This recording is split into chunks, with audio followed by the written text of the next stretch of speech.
Episode की शुरुआत में लूसेंग सोचते हैं क्या ये तो मेरी लैंग्वेज बोल रही है। अगर मैं सोच कि यहाँ पे कोई एक ट्रांसलेटर तो नहीं है ना, ऑटो ट्रांसलेटर जो इतने हाई टेक को बिना किसी पता लगाए इतना जो मेरी भाषा है उसको ट्रांसलेट कर सके। तो हम देख जो होलोग्राम होती है वो बोलती है कि मैं एक क्या हूँ, टेक्नोलॉजी की हूँ और मैं ये काम करती हूँ, मैं इधर का सब कुछ संभालती रहती हूँ और मैं ये रिस्पॉन्सिबिलिटी देता हूँ सारे सर्वर को कंट्रोल करने की।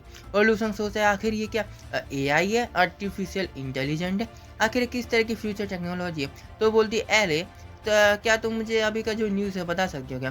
तो वो बोलती है एले कि हाँ बिल्कुल। तो वो बोलती है कि मैं स्काई नेट से कनेक्ट करती हूँ। तो बताया जाता है वो कनेक्शन फेल हो जाता है और बोलते चलो मैं सिविलियन डेटाबेस 1359 बेस का चेक करती हूँ और उससे कनेक्ट हो जाती है। फिर हम देखते हैं बहुत सारे वहाँ पर नोटिफिकेशन आते हैं या वो पेज ओपन हो जाते हैं और उनमें बताया जाता है कि ये हुआ, इधर ये तबाही हुई, इधर ये हुआ, इतने सारे शहरों ने इधर हाथ मिला लिया। और अपना लूसेंग सोचता है क्या क्या एक 10 रैंक का मार्शल आर्ट। और ये अगर मैं सोचूं अगर इनके जो रैंकिंग है मेरी दुनिया के बराबर हुआ तो ये तो कितना कमाल का होगा। इनकी जो टेक्नोलॉजी है, इनकी जो मार्शल आर्ट्स है ना, ये तो कुछ ज़्यादा ही ना सोचने वाली ऊंचाई पे पहुंच चुकी है। और हम देखते तभी अचानक से वहाँ से एक पेज ओपन होता है। हम देखते हैं वहाँ पे बहुत ही पावरफुल मॉन्स्टर विशालकाय मॉन्स्टर अपेयर होता है और वो सिर्फ एक नहीं था, वहाँ पे ऐसे दर्जनों लाखों करोड़ पूरी दुनिया में अपेयर हो रहे थे। हम देखते हैं कि वो एक टीवी पे चल रहा होता है, लूसेंग टीवी पे देख रहा होता है, बोलो होलोग्राम पे देख रहा होता है और सोचते हैं क्या क्या ये जो इतने पावरफुल वर्ल्ड में जो मार्शल आर्ट और टेक्नोलॉजी है पूरी पीक में हो, फिर भी वो लोग अभी तक इतनी 10 रैंक के पावरफुल हाउस होने के बाद भी, इतनी खतरनाक, इतनी चौड़ी मोटी वॉल्स होने के बाद, ये दीवार होने के बाद वो इन मॉन्स्टर के सामने टिक नहीं पाए और यहाँ तक कि किसी चीज़ को बचा भी नहीं पाए। अगर मैं सोचूं आखिर में जाके इनको मिल्की वे गैलेक्सी में अपने लिए दूसरा प्लेनेट जहाँ पे रह सके उसको ढूंढना ही पड़ा था। और यहाँ तक सोचो कि दुनिया के ख़त्म होने तक, इंसानियत के ख़त्म होने तक वहाँ पे कोई भी तरह की कोई अच्छी खबर मिली नहीं उनको। और वो सोचते हैं कि चलो, अब मैं सोचता हूँ कि इनका जो फेथ था ना ख़त्म होने ही रखा था। वो इतनी ज़्यादा ग्लोरियस सिविलाइजेशन अगर अपने आप को बचा नहीं पाई तो कितनी सेम की बात है। तो वो बोलते हैं कि एले क्या तुम मुझे इस दुनिया की हिस्ट्री के बारे में बता सकते हो क्या। तो एले बोलते हैं कि हाँ क्यों नहीं। तो चेक करते हैं हिस्ट्री की जो वर्ल्ड थी और वो लूसेंग को दिखा देती है। लूसेंग सोचता है कि आखिरकार इतनी पावरफुल सिविलाइजेशन अपने आप को बचा नहीं पाई डिस्ट्रैक्शन से, तो मैं सोचूंगा हमारी सिविलाइजेशन क्या करेगी। और अगर मैं सोचूं तो मैं थोड़ा एक्सपीरियंस यहाँ से अगर ले लूँ तो मैं अपनी दुनिया को बचाने के लिए थोड़ा कंट्रीब्यूट तो कर ही पाऊंगा ना। तो बोल दे कि चलो पहले देखा जाए, पहले साल में ये हुआ, इस कैलेंडर में ये आया, इतने समय पे मॉन्स्टर आया, इतने में पहला मार्शल आर्टिस्ट है, इतने में ये है। और डर तो ये बोलते क्या ये ऐसा नहीं हो सकता, आखिर ये जो हिस्ट्री है तो हमारी दुनिया की है। सोचता है अच्छा मैं समझा, same language, same martial art ranking, और अगर जो भी मैंने अभी तक देखा ना वो किसी और दुनिया की डिस्ट्रक्शन नहीं था, वो हमारा फ्यूचर था। और वो सोचते हैं वो ये हो सकता है कि 10,000 साल भविष्य के फ्यूचर ना। तो वो सोचता नहीं नहीं रुको रुको रुको, ये ऐसा भी हो सकता है ना, और ये कोई पैरेलल यूनिवर्स हो। तो जो लूसेंग बोलते एले क्या तुम किसी इंडिविजुअल की जो इन्फॉर्मेशन है बता सकती हो क्या। तो बोलती है कि हाँ क्यों नहीं। तो वो सर्च मारते लूसेंग सर्च कंप्लीट, 36 रिजल्ट आया होता है और वो बताते हैं ये तो मैं ही हूँ ना क्या। और ये मैं मिल गया, आखिर हुआ क्या, मैं सिर्फ 28 साल में पैदा हुआ और मैं सिर्फ एक नॉर्मल सिविलियन था, आखिर हुआ कैसे। तो बोलती है कि अगर मैं कुछ और चीज़ जानना चाहूँ क्या तुम मुझे बता सकते हो। अपना डेट ऑफ बर्थ, अपनी जो जन्म तिथि थी वो बता देता हूँ। तो बोलते हैं ठीक है, पर जो आपका जो एसेस है ना डिनाइड कर दिया गया, मैं इसके बारे में चेक नहीं कर सकती और इसलिए आपको अपना पहले ही ब्लड सैंपल देना पड़ेगा और अपने को रजिस्टर करना पड़ेगा एक यूज़र की तरह। तो लूसेंग सोचते हैं कि आखिर मैं इनको सैंपल कैसे दूँ। और वो सोचते हैं कि यहाँ पे कोई सुई रखेंगे जहाँ पे मैं अपने खून थोड़ा दे सकूँ। हम देखते हैं कि जो होलोग्राम आती है और उसकी उंगली के ऊपर थोड़ा कट कर लेती है, बोले चूसने लगती है और जो लूसेंग पूरा शर्मा जाता है, बोलते हैं आखिर आखिर तुम्हें। तो हम देखते हैं अपने जवान में थोड़ा सा वो खून रखते हैं, बोलते हैं कि जो ब्लड सैंपल है ना कलेक्ट हो चुका है और अब मैं इसको सर्च मार रही हूँ। और हम देखते हैं कि लूसेंग सोचते हैं कि आखिर आगे के फ्यूचर में लोग ऐसे इस तरह से अपना जो ब्लड सैंपल कलेक्ट करते थे क्या। तो हम देखते जो होलोग्राम है थोड़ा उसमें ग्लिच आने लगता है। तो लूसेंग सोचता है आखिर हुआ क्या। फिर हम देखते हैं कि जो होलोग्राम बोलते हैं कि क्या एक वार्निंग जो डेटाबेस है उसको रिफ्रेश किया जा रहा है और जो ह्यूमन का जेनेटिक ब्लड सैंपल है ना उसको कलेक्ट कर दिया गया और जो प्रोजेक्ट फायर सीड है ना उसको चालू कर दिया गया और जो फायर सीड का जो डेटाबेस है ना 1359 बेस का उसको चालू किया जाता है और कनेक्शन सक्सेसफुल होता है, परमिशन ग्रांटेड की जाती है।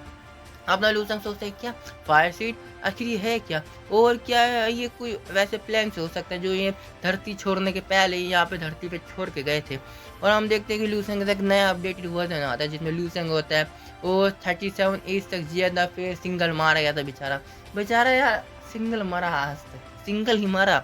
और वो सोचते हैं क्या मेरी जो प्रोफाइल पिक है वो इतना अलग कैसे होगी, क्या मेरा जो फ्यूचर चेंज हो चुका है ना।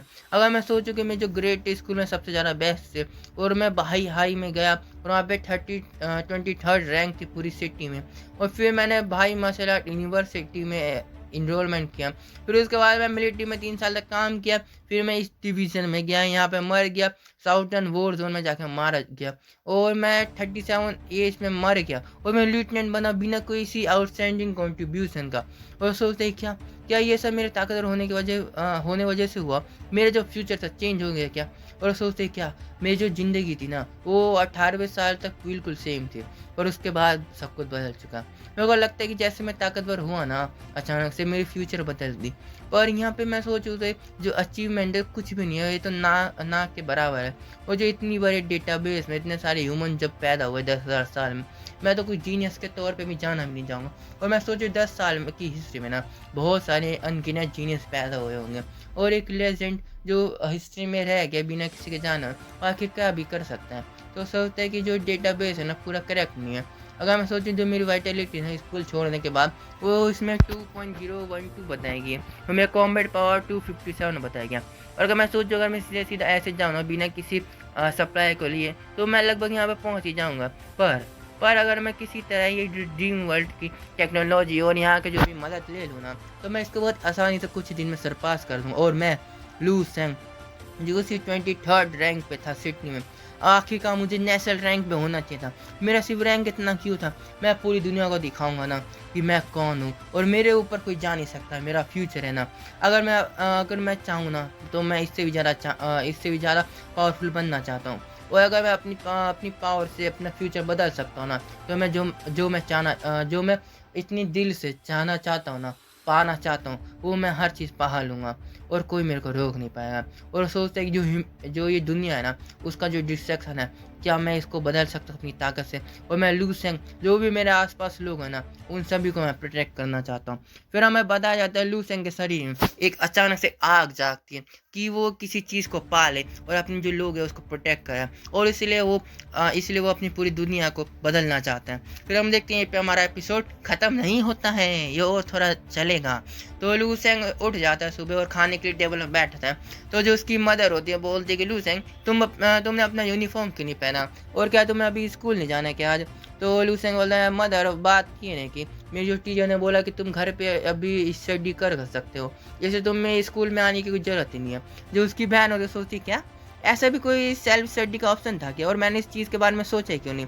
तो लू सेंग बोलता है मैं फुल हो गया, मैं खा चुका हूँ और अब मैं वापस ट्रेनिंग के जाने वाला हूँ। तो उसकी मदर बोलती है बहुत अच्छे बस अपने ऊपर ज़्यादा जोर मत डालना बच्चे। तो जो उसकी बहन होती है सोचती है कि आखिरी आदमी ये अभी पहले जैसा रहा नहीं, ये दिन भर चेंज होता जा रहा है, और अब मैं सोचूँ ना ये पहले जैसा बेवकूफ़ लग भी नहीं रहा। और ये अगर मैं सोचूँ ना सही से तो ये डार्क और मिस्टीरियस बनता जा रहा है धीरे धीरे करके। लू सेंग अपने कमरे में जाता है, वहाँ पे उसके फ़ोन में नोटिफिकेशन आता है या वो कॉल आती है, और वो हेलो करके बोलते हैं कि टीचर जोंगे आप है ना। तो बोलते हैं ए लू सेंग तुम्हारा जो स्कॉलरशिप का पैसा है ना यहाँ पे आ चुका है और तुम इधर आकर कलेक्ट कर सकते हो। तो बोलते हैं कि टीचर आपका धन्यवाद, और वैसे कि मैं आज स्कूल नहीं आने वाला हूँ ना, और मेरे को एकेडमी का जो शेड्यूल है ना आपको खुद ही कलेक्ट करना पड़ेगा, खुद ही बना लेना ठीक है। तो बोलता पर सुनो पहले मेरी बात तो सुनो। तो बोलता है टीचर जाऊँ मेरे पास ज़्यादा टाइम नहीं बचा और मेरे को बहुत ही ज़्यादा पावरफुल बनना है, इसलिए मैं और ज़्यादा भी टाइम वेस्ट करना भी नहीं चाहता। तो मैं आपसे बाद में बात करता हूँ ठीक है, जब मेरे पास टाइम होगा। तो बस हे करता रह जाता है। फिर हम देखते हैं हमारा एम सोचते हैं कि अगर मैं सही जल्दी ताकतवर नहीं बनाना तो जो मैं टारगेट है जो मैं इतना सेंट पाना चाहता हूँ मैं जल्दी पा ही नहीं पाऊंगा, और मैं दुनिया को दिखाना चाहता हूँ कि एक ताकतवर इंसान क्या कर सकता है, और मैं सबको हिला दूंगा। और अगर मेरे को ज़्यादा रिसोर्सेज चाहिए ना तो मेरे को लोगों को अपना टैलेंट भी दिखाना पड़ेगा। फिर हम देखते हैं हमारा एम सोचता है कि मेरे को सबकी ऊंचाई में बहुत ही कम से कम टाइम में पहुँचना पड़ेगा, जिससे मैं दुनिया को दिखा सकूँ कि मेरे ऊपर कोई भी नहीं है, और ये दुनिया ना मैं बदल दूँ और कोई मेरे को नीचे देख ही ना पाएगा। फिर हम देखते हैं अपना जो लू सेंग है ना ड्रीम वर्ल्ड में आ जाते हैं और बोलते हैं एले क्या तुम मेरे को कुछ टेक्निक दे सकते हो जो मेरे परमिशन के हिसाब से मैं ले सकूँ? तो बोलती है हाँ समझ गई, और जो टेक्निक का जो है ना प्रोसेस मारती है और बोलती सर्च कंप्लीट है, और लगभग 4,60,000 से ज़्यादा ही उसमें फाउंड ही होता है कुछ टेक्निक। और बोलते हैं तो कुछ ज़्यादा, एक काम कर तुम रैंक 1 के मार्शल आर्ट के हिसाब से सारे जो टेक्निक है ना उसको दिखा। तो हम देखते हो चेक मारती है और वहाँ पे आता है लगभग 34,000 कुछ जो टेक्निक थी उसको पाती है, और बोलते हैं सारी टेक्निक आज तक की सबसे ज़्यादा पावरफुल टेक्निक है। और बोलते हैं कि हम इनमें से कुछ सबसे पावरफुल टेक्निक जो हाई रैंकिंग के हाई रेटेड टेक्निक को आपको दिखाते हैं, और इसमें से सिर्फ 3 न्यू फाउंड करके देती है। और अपना लूसन सोचते हैं क्या ये जो 3 टेक्निक है ना ये 10,000 साल की सबसे ज़्यादा बेस्ट टेक्निक है। तो पहली जो टेक्निक होती है स्टेलर बॉडी रिफाइनिंग टेक्निक, और वो एक 11 रैंक के पावर हाउसेस ने बनाई है, बोले मार्शल आर्टिस्ट ने बनाई है। और फिर हम देखते हैं एक नेचुरल बीटिंग टेक्निक, और वो भी एक 11 रैंक के मार्शल आर्टिस्ट ने बनाई है। और हम देखते हैं एक टेक्निक होते हैं क्रिस्टल विजुअलाइजेशन टेक्निक, और वो भी एक 11 रैंक के मार्शल आर्टिस्ट ने बनाई है। और अपना एमसी सोचते हैं क्या रैंक 11 रैंक 11 रैंक 11 ओहो रैंक 11 मजाक करा मुंह से निकल गया। वो बोलते हैं कि अगर मैं सोचूं ना कि अभी के जो मार्शल आर्टिस्ट है मेरी दुनिया में उसी रैंक 9 तक की ज़्यादा पहुंच चुके हैं। ओह ये लोग इनके पास 11 रैंक के 3 मार्शल आर्टिस्ट है, इतना कमाल के बात है। और जो वॉल्यूम्स है नई जो टेक्निक मेरे को मिली है वो तो सिर्फ बाहर के पहला कवर है, मतलब कि एक पेज है पूरी जो मार्शल आर्ट है तो मैंने तो अभी तक देखी भी नहीं है। अगर मैं सोचूंगा ये जो चीज़ है ना मैं अपने डिस्क्राइब भी नहीं कर सकती शब्दों में। और हम देखते हैं कि वो सोचते हैं कि आखिर टेक्निक है क्या, और ये जो फायर सीड आखिर है कि जो इतनी पावर उस टेक्निक को लेती है। और सोचते हैं कि जो पावर हाउसेस है इस दुनिया के जो मार्शल आर्ट अलायंस है इनने के अपना जो फेथ था अपना जो फ्यूचर पहले देख लिया था क्या, और जानते तो कुछ बदल नहीं सकती, इसलिए जो अपनी ज़िंदगी भर की जो टेक्निक थी वो इस डेटाबेस में कलेक्ट करके रखी थी, ताकि भविष्य में अगर कोई उनसे भी ज़्यादा टैलेंटेड पर्सन हो ना तो रैंक 12 नहीं रैंक 13 तक पहुंच जाए और जो दुनिया को ना बचा सके। पर वो ज़्यादा अपनी जो सपने पे ना कायम नहीं रह पाए, और आखिरकार उनको इस दुनिया छोड़ के जाना ही पड़ा। और सोचते कि जो स्टेलर का बॉडी टेक्निक है ना चलो मैं थोड़ा उसमें हाथ पर मारता हूँ, और हमें बताया जाता है वो थोड़ी टेक्निक मारता है हाथ पे, और वो अपनी जो नर्व्स है अपनी जो नस है अपनी जो ब्लड के जो सेल है ना हर एक चीज़ को वो ऑब्जर्व कर पा रहे होते हैं। और हमको बताते हैं कि उसको अपनी हर एक सेल को ना एक छोटा सा सूरज बनाना पड़ेगा, और एक ऐसा सूरज जो उसको पावर दे सके कभी ना ख़त्म होने वाली एनर्जी, और इससे इसको बहुत ही ज़्यादा एक्सप्लोसिव स्ट्रेंथ प्रोवाइड होगी। और हम बताते जो टेक्निक है ना वो तुम्हारी जो शरीर है एक छोटी सी गैलेक्सी बना देगी जो खुद ही अपनी जो पावर है ना क्रिएट करती रहेगी, और उसको बाहर की चीज़ों में ज़्यादा ध्यान भी नहीं देना पड़ेगा। और वो बोलते हैं कि इससे जो मेरी मसल डेंसिटी है कुछ ज़्यादा इंक्रीज हो जाएगी, मेरा जो स्ट्रेंथ है कुछ ज़्यादा बढ़ जाएगा, और जो मैं ना कुछ ज़्यादा हैंडसम बन जाऊँगा। ये चीज़ मैंने खुद ही जोड़ी है पर सच में बन जाता हूँ। और अपना जो एम सोचता है कि जो हम पहले जो बॉडी रिफाइनिंग टेक्निक यूज़ करता था अगर मैं उसको फर्स्ट 1 पॉइंट दूँ सिर्फ 1 पॉइंट दूँ ना तो अभी की जो टेक्निक 1000 नहीं 10,000 से भी ज़्यादा अच्छी है। और वो सोचते चलो अब अगली क्या है नेचुरल बीटिंग टेक्निक, तो वो सोचते कि चलो उसका पहला फॉर्म फायर बीटिंग में टेक्निक इस्तेमाल करता हूँ। हम देखते जैसे उसका यूज़ करते हैं ना उसके शरीर में से आग निकलने लगती है। अब मुझे नहीं पता है विजुअल मतलब से हमको दिखाने के लिए सच में उसके शरीर में से आग निकलती है, और वो आँखें खोलता है सोचते कि जो फायर बीटिंग टेक्निक है ना ऐसा लगा कि मेरा पूरा शरीर अभी जल ही जाएगा, और यहाँ तक मेरा खून तक उबल चुका था इसका यूज़ करते। वो जो टेक्निक है ना सिर्फ पहला ही फॉर्म, और इसमें तो बहुत सारे अलग अलग एलिमेंट के लिए टेक्निक है ब्रीथिंग टेक्निक है, और इतना ऑसम है ना यार। तो बोलते चलो दूसरा क्या है क्रिस्टल विजुअलाइजेशन टेक्निक। तो इस वो थोड़ा बैठे थे बोलते जैसे लोटस पोज होता है ना उसमें बैठता है, और बोलते हैं कि चलो अपना जो थोड़ा दिमाग है उसको रिफाइन करो और आगे की टेक्निक मैं यूज़ करूँ। और मेरे को ऐसा क्यों नहीं लगा ऐसे क्यों लगा कि साइकिक के लिए टेक्निक है। साइकिक मतलब जो दूर से अपना जो सामान उठा लेते हैं ना वैसे होते हैं लोग साइकिक, तो थोड़ा पोज में बैठे था और थोड़ा इस्तेमाल करता टेक्निक को बोलता है चलो मैं देखूँ ये टेक्निक कितना पावरफुल है, इसको थोड़ा टाइम आ लो, अगर नहीं होता नहीं हुआ हो गया तो हो गया। तो हम देख दो अपने माइंड रूम में आ जाता है या माइंड स्केप में आ जाता है, पता नहीं क्या होता है मैं भूल गया। तो वो बोलते हैं कि चलो अब देखा ये जो मेरा माइंड स्केप है ना इसके अंदर एक बड़का सा लूज सेंग बैठा रहता है, या बोलूँ उधर ऐसे ही पड़ा रहता है। तो सोचते क्या ये मैं हूँ कि जो मेरे मार्शल आर्ट का जो सोल है वो है क्या। और सोचो मार्शल आर्ट की को ताकतवर बनने के लिए ना अपनी बॉडी के जगह या बोलो बॉडी के साथ साथ अपनी जो माइंड है इसको कंट्रोल करना पड़ेगा, जिससे अपनी जो टैलेंट है वो ज़्यादा इंक्रीज कर सकें। और लूसेंग देखते अपने आप को सर पे कभी तबली दे रहा होता है, उसके कान में कभी फुसफुसा रहा होता है, उसकी आंखों के बाल नोच रहा होता है और सोचता है कि मैं इसका करूँ क्या, उधर बैठ कर सोच ही रहा होता है। वो सोचता है कि आखिर मेरे को समझा नहीं। और थक हार कर सोचते हैं कि मेरे को धीरे-धीरे इन सब चीज़ों को ना खुद ही पता लगाना पड़ेगा। और हम देखते हैं कि लू सेंग उठ जाता है अपनी ड्रीम वर्ल्ड से और सोचते हैं कि आखिर मैं इतना थक कैसे गया यार। और ये तो पहली बार है कि मैं सपने के बाहर आया इतनी ज़्यादा थक गया और मेरे को जो थकावट थी ना अपने सपने में पता ही नहीं लग रही थी। तो देखते हैं कि मैं शरीर में कुछ गंदी चीज़ लगी रहती है। सोचते हैं क्या ये चिपचिपा ये क्या मेरा पसीना है क्या। तो सोचता है कि जो माइंडस्केप में जो ट्रेनिंग थी ना वो मेरी बॉडी को बहुत अच्छी खासी इफेक्ट करती थी और ये कितना कमाल का है ना। चलो मैं थोड़ा नहा लेता हूँ ना। ये जो स्टाइलर बॉडी टेक्निक है और जो नेचुरल ब्यूटी टेक्निक है ना उसने तो मेरी बॉडी की जो गंदगी थी उसको साफ कर दिया। मेरी बॉडी प्यूरीफाई कर दी। मेरी बॉडी तो और ज़्यादा पावरफुल लग रही है। और सोचते हैं कि अगर मैं मालूम ना होता ना तो मैं कभी यकीन भी नहीं कर पाता जो मेरी कल्टिवेशन स्पीड है ना इतनी ज़्यादा तेज़ हो चुकी है। और हम देखते हैं लूसेंग अपनी दवाई थोड़ी उठाता है खाने की कोशिश करता है या बोल खा लेता है ये दिखाने क्या। और वो बोलता है कि चलो अब मैं अपना जो स्कॉलरशिप की पैसे है ना उसको ले लेता हूँ और जो टेक्निक जो रिफाइनिंग टॉनिक था ना एलिक्सर था उसको बना लो। और वो बहुत खुश होते हैं बोलता है कि 10,000 साल का जो भी सबसे ज़्यादा बेस्ट टेक्निक थी और यहाँ तक उसकी जो रेसिपी थी ना एलिक्सर का वो मैं बना सकता हूँ। अपनी जो स्पीड है ना उसको कई गुना ज़्यादा बढ़ा सकता हूँ। फिर हम देखते हैं वो बोलते हैं ये बोलो हमें बताया जाता है कि जो लू सेंग है ना वो जो फार्मेसी है या वो एलिक्सर का जो बिजनेस है ना उसमें आग लगाने वाला होता है और कोई भी फिर उसके आगे पीछे आ ही नहीं पाता। फिर हम देखते हैं यहाँ पे हमारा एपिसोड ख़त्म नहीं होता है अभी और है। फिर हम देखते हैं कि अगले सीन में हमारा जो लू सेंग स्कूल में होता है और उसका जो टीचर होता है बोलता है क्या है यार सच में तुम्हें मेरे को पहले बता देना चाहिए ना अगर तुम मेरे स्कूल में नहीं आने वाले। तो लू सेंग बोला ठीक है समझ गया और मैं माफ़ी मांगना चाहता हूँ टीचर को जो मैंने उनको इतनी परेशानी की। जो उसका टीचर होता है बोलते हैं अरे यार अगर तुम यहाँ से जा सकते हो अगर तुम बिज़ी नहीं हो तो और जाने के बाद है ना कि तुम्हें कम से कम एक बार तो स्कूल में आ जाना चाहिए और मेरे को पता है दिया करो यार कभी तो कभी। तो बोला ठीक है मैं समझ गया। वो जो टीचर है सोचता है कि ये बच्चा ना ये सिर्फ 2 दिन हुआ है पर ये ना इतनी ज़्यादा ताकतवर हो चुका है कि मैं इसके आर पार या बोलूँ इसको देख भी नहीं पा रहा। क्या ये मेरे से इतना ताकतवर हो गया इतने दिनों में। तो हम देखते लूसेंग कहीं जा रहा होता है बोलते आखिर का मैंने पैसा तो ले लिया और अब जो मैं चीज़ सबसे ज़्यादा लैक कर रहा हूँ ना जो जिस चीज़ की सबसे ज़्यादा कमी है मेरे पास वो है ब्लड क्यूआई। और मेरे को जल्दी जल्दी इसका जो चीज़ है ना उसको कंप्लीट करना पड़ेगा और अपनी ताकत को और ज़्यादा इंक्रीज़ करना पड़ेगा। और वो सोचता है कि मैंने जो रेसिपी ली है ना ये फ्यूचर की सबसे पावरफुल रेसिपी में से एक है जो फर्स्ट रैंक के मार्शल आर्ट के लिए सबसे ज़्यादा बेहतर है। और सोचता है कि अगर मैं इस रेसिपी के हिसाब से बताऊँ ना जो डेटाबेस में था फ्यूचर के ये सप्लीमेंट एक सूप है जो मसल और ब्लड को इन्हांस करता है और यहाँ पे कुछ बॉन नरिशिंग पिल भी थी। और वो सोचता है कि चलो सबसे पहले अगर मेरे को इन सूप को बनाना है ना अगर सिंपल भी हो तो मेरे को बहुत सारी इक्विपमेंट की ज़रूरत होगी क्योंकि ये मेरे को जो सूप है ना उनका 100% पोटेंशियल चाहिए और ना कम ना ज़्यादा। और सोचते हैं कि अगर मैं सोचूँ ना अगर मैं इसका यूज़ ना करूँ ना तो मेरे को नहीं लगता कि मैं पूरी तरह इसको एब्जॉर्व भी कर पाऊँगा अगर मैं अच्छी लैब यूज़ ना करूँ तो।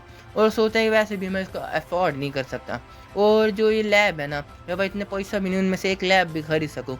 तो सोचा चलो एक काम करता हूँ मैं कोई फैसिलिटी की जो लैब है ना उसको रेंट में ले लेता हूँ। और कई जगह पे जाता है और वहाँ पे एक आदमी होता है बोलता है क्या ए बच्चा मजाक मत करो ना हमारी जो लैब है ना बहुत ही ज़्यादा प्रीसियस होती है और तुम में से मजाक मत करो कि तुम इसको रेंट करना चाहते हो कुछ दवाई बनाना चाहते हो। चुपचाप यहाँ से निकल जा नल्ले मेरे हमारी जो लैब है तेरी जरूरत ही नहीं है चुपचाप निकल। हम देखते कई लोग उसके लूसेंग के मुंह पे गेट बंद कर देते हैं और लूसेंग सोचता है कि यार मेरा 7 पर दुकान था और मैंने कभी सोचा नहीं था ये लोग मेरे को अंदर घुसने भी नहीं देंगे। और मैंने सारा जो इंग्रेडिएंट है ना ले भी लिया जो मसल और ब्लड एंसिन सूप के लिए मेरे को यूज़ करना था। और ये जो इंग्रेडिएंट कई सारे पोर्शन बना सकते हैं मेरे लिए सूप के लिए। और सोचा है जो कार्ड है ना जो मिस्टर जोंग ने दिया था ना उसमें 30,000 होने चाहिए थे पर इसमें लगभग 80,000 है। मुझे लगता है उनने अपने भी कुछ पैसा दे दिया होगा। और मैं तुमको एक चीज़ बता दूँ मिस्टर जोंग है ना वही पहला इंसान है जिसने इसकी जो प्रोग्रेस में मदद की थी और वो हर एक चीज़ किया था जो इसकी ज़रूरत थी ठीक है। तो और वो बोलता चलो अब मैं कोई रेंट में नहीं ले सकता ना तो मेरे को ऑनलाइन जाके थोड़े लैब के इक्विपमेंट जो भी सस्ते वस्ते है उसको खरीदना पड़ेगा। और हम देखते हैं लूसेंग अपने घर ही जा रहा था पर उसकी नज़र कहीं पे लगती है। वो बोलते क्या ये फार्मेसी इधर कैसे और कोई फार्मेसी को ऐसी बेकार ही जगह में होना चाहिए ना। तो अंदर घुसता बोलता एक्सक्यूज मी सर। तो हम देखते हैं वहाँ पे एक मैनेजर बैठा होता है और गुनगुना आ रहा होता है और उसको देखता है फिर जो लूसेंग बोलता है एक्सक्यूज़ मी क्या मैं, तो जो मैनेजर उसकी बात काटते बोलता है जो तुम्हें देखना है देख लो, और तुम्हें जो पेमेंट है यहाँ पे आके करनी पड़ेगी। और पर लूसेंग बोलते पर मैं इधर कुछ खरीदने, तो बोलते क्या तुम यहाँ पे कुछ चुराने आया हो ना, तो यहाँ पे जो भी ऊपर हर जगह ना सीसीटीवी कैमरा है, और तुम्हें पकड़ ही लेंगे 1 घंटे के अंदर ही, ठीक है। तो लूसेंग सोचता है कि पहले जहाँ पे मैं गया था ना वो मेरे से बहुत तमीज़ से बात कर रहे थे, जब तक कि मैंने उनको रेंट में लेने की दुकान की बात नहीं की। पर एक कभी ना ये तो मेरी बात भी नहीं सुनने को तैयार है। क्या ऐसे यहाँ की जो फार्मेसी अपने जो ऑडियंस है, अपने जो क्या बोलते हैं सामान खरीदने वाले से बात करते क्या। तो जो हम देखते हैं वो बंदा टिकटॉक चला रहा था, वहाँ पे एक लड़की नाच रही होती है झुमझा झुमझा, फिर वो अपना एम से उसका फ़ोन नीचे रखता है, और वो जो मैनेजर चिल्लाएगा ये यू मदरफकर, आगे तुम क्या करना चाहते हो। और हम देखते जैसे वो लूसेंग को देख रहा है उसकी गांड फट चुकी होती है, और बोलते हैं तुम आगे तुम चाहते क्या। तो अपना लूसेंग बोलते हैं कि मैं तुमसे दोबारा क्वेश्चन पूछता हूँ, क्या तुम्हारे पास कोई लैब है जिसको मैं यूज़ कर सकूँ। तो वो बोलता है हाँ है, तो तुम क्या करना चाहते हो, तुम यहाँ पे कोई मेडिसिन खरीदने नहीं आए हो क्या। तो लूसेंग बोलता है अगर तुम्हारे पास है ना तो मेरे पास तुम्हारे लिए एक डील है। तो हम देखते हैं वो जो मैनेजर है उसको लैब के पास में लेके जाता है, बोल रहा है कि जो तुम्हारा एग्रीमेंट है ना वो $500 पर घंटे के हिसाब से ना, और जो तुम्हारा जो लैब है उसको अगर तुमने थोड़ा सा भी ज़्यादा 1 घंटे की यूज़ किया ना मैं उसका अलग चार्ज लूँगा, और जो लैब का जो फीस है ना तुमको 3 घंटे का, तो वो बोलता है अपना लूसेंग कि हाँ मैं पहले उसको तुमको पे कर दूँगा। और जो मैनेजर है बोलता है बहुत अच्छा, अपना जो काम है ना बहुत अच्छे से करना सर। तो अपना लूसेंग अंदर आ जाता है और जो कोट पहनता है और एकदम बोलूँ तो एक साइंटिस्ट की तरह लगा रहा होता है, ठीक है। तो बोला चलो अब मैं जो पहली जो टेक्निक है ना रिफाइनिंग मेडिसिन करने का उसको चालू करता हूँ। वो एक छिपकली लेता है उसको बोतल की जार में डाल देता है, उसका स्केल छानता है, फिर एक मूनसून जैसे पत्थर को पिघलाता है उसको लिक्विड फॉर्म में बनाता है। फिर हम देखते हो किसी सब्जी की कटाई कर रहा होता है लेज़र से, और वो बोलता है कि अगर मैंने इसको 1 मिलीमीटर के भी ज़्यादा मोटा और पतला कर दिया ना तो मेरी जो दवाई ख़राब हो जाएगी। फिर हम देखते हैं उन सभी चीज़ को मिक्स करता है, उनको प्यूरीफाई करता है। वो बोलता है आखिरकार मैं जो मसल ब्लड इनहेंसिंग सूप है ना बन गया। और बोलता है मैंने कर दिया, और मेरे को लगा नहीं था पहली ट्राई में मैं इसको बना लूँगा, और ये 10,000 साल की सबसे ज़्यादा बेस्ट टेक्निकों में से एक है। और वो सोचते हैं कि आखिरकार मैंने इसको एक ही मैंने बना लिया, मैं यकीन भी नहीं कर सकता। तो चलो देखता है कि कैसे मेरे शरीर पे काम करता है। वो थोड़ा उसको पी लेता है और सोचता है कि ये को थोड़ा अजीब सा नहीं लग रहा, और इसका जो टेस्ट है ना मेरे को पता भी नहीं चल रहा मैंने कुछ पिया है, क्या मैं फेल हो गया क्या। पर लूसेंग अचानक उसका सिर दर्द होने लगता है, और हम देखते हैं कि ज़मीन पे गिर जाता है, बहुत ही तेज चिल्लाने लगता है। फिर हम देखते हैं अगले सीन में वो बहुत ही ज़्यादा हाँफ रहा होता है, और सोचते हैं कि ये इफेक्ट ये तो कुछ ज़्यादा ही ताकतवर था ना, और जो मेरा ब्लड क्यू है ना कुछ ज़्यादा इन्हेंस हो गया, और जो चीज़ मैं लैक कर रहा था अब मेरे में ओवरफ्लो कर रहा है। तो अपना लोग सोचते हैं कि ये सप्लीमेंट है ना इसका जो इफेक्ट इतना कमाल का था, और इसका कोई साइड इफेक्ट भी नहीं है मेरे शरीर के ऊपर, कितना कमाल की बात है ना। अगर मैं सोच भी तो जो ये तो कुछ ज़्यादा इनक्रेडिबल सप्लीमेंट था। और अपना लूसेंग सोचता है कि यहाँ तक कि नहीं ये जो था ना मेरे स्किन की डेंसिटी को इंक्रीज़ कर दिया, मेरे जो शरीर के जो पोर्स थे ना जो होते हैं ना छोटे छोटे गड्ढे होते चेहरे में उसको भर दिया। और यहाँ तक कि नहीं अगर मैं सोचूँ ये 10,000 साल का जो नॉलेज है ना ये तो कुछ ज़्यादा ही था, ये सिर्फ मार्शल आर्टिस्ट का नहीं ये तो ब्यूटी प्रोडक्ट में भी काम करेगा। और हम देखते हैं बाहर से कोई गेट ठकाता है और खोलता है, बोलता है कि लूसेंग कि यार अभी तक टाइम हुआ नहीं और तुम इधर क्यों, मैंने बोला था ना मेरे को डिस्टर्ब मत करना। तो बोलते भागो जल्दी से भागो, मैं तुम्हें कुछ एक्सप्लेन नहीं कर सकता, भागो यहाँ से, और पीछे के दरवाजे से भागो जल्दी से, जो हमारी बॉस है ना वो आ रही है। फिर हम देखते हैं वहाँ पे कोई एकदम मलाईदार पैर रखता है नीचे, और वो होती है एकदम मिल्क टाइप की हमारी वाइफू। अरे मजाक नहीं कर रहा सच में भाई, ये अपना लूसेंग पता है कितने हैं उसके पास। मैं तुम्हें एक चैलेंज देता हूँ, ठीक है। तो मैं तुम्हें कम्युनिटी पोस्ट में डालूंगा कुछ नंबर, तुम्हें उसमें बताना है अभी तक कितनी है, ठीक है। तो बाय।